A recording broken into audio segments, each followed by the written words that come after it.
Good morning students. In this video we are going to learn two important topics of Microsoft Excel.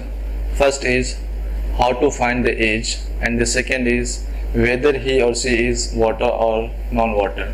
Basically voters are those guys who are above 18 years and non-voters who are below 18 years.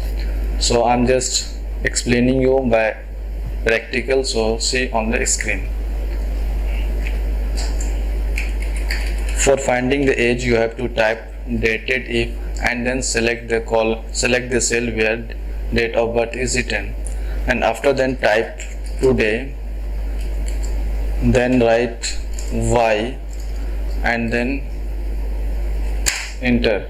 Then you will find that you got the age of Faisal. Likewise, you have got the age of different guys. Now I have to check whether he or she is voter or not. So for that you have to use if function. So I am putting if and then select the age cell and then put greater than marks. So my condition is above 18, so I will write over here 18.